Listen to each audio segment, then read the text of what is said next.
To find out more about the history of cupcakes, I've travelled to the beautiful Audley End House in Essex. Conkers, hopscotch, having your head flushed down the toilet, they're all classic childhood memories for me. But nothing beats my recollection of the first fairy cake I ever baked, which for so many kids is the original point of entry into the glorious world of baking. Fairy cakes, or cupcakes as they're also known, were first made in the kitchens of these vast, stately homes, but would never have been possible without the use of a particularly unusual piece of kitchen kit. So, Annie, what is this unusual piece of kit? I'm thinking sponge catapult. No? Not really, no. What you're really looking at is something as simple as the teacup. So this is literally why they're called cupcakes? Yes, there are two arguments. One is simply this, they are baked in cups, and the other is that the recipe often includes cups of things, so it will often be a cup of sugar, a cup of flour, a cup of butter. So how did servants get their hands on crockery bling like that? Like anything, cups go out of fashion. So upstairs they're drinking from delicate little tea bowls.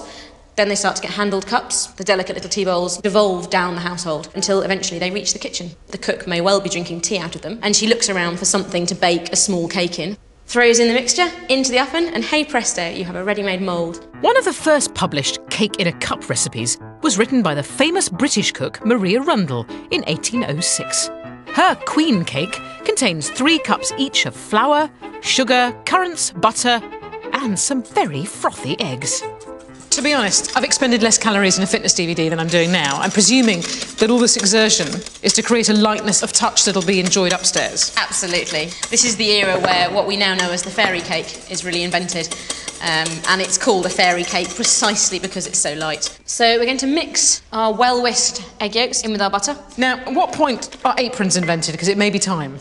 I think we've got a strong argument to suggest way back in the medieval period. Yep, let's do it. Then we're going to mix in our egg whites, and then we're going to add in the dry ingredients, folding them in. So what we're going to end up with is something that's quite nice and light and airy and will rise very well because of all of the whisking. And then we're going to fill them about 2/3 full because they will rise. Let's bake.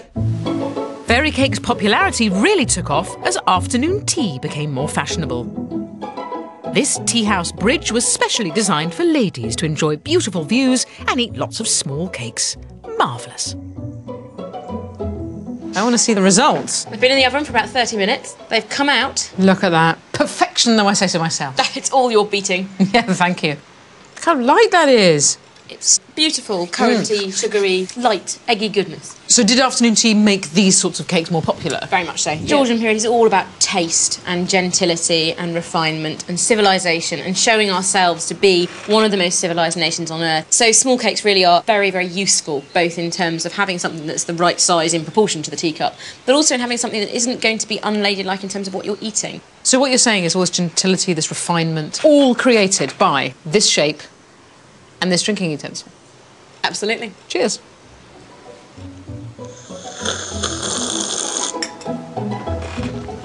That's how they did it, isn't it?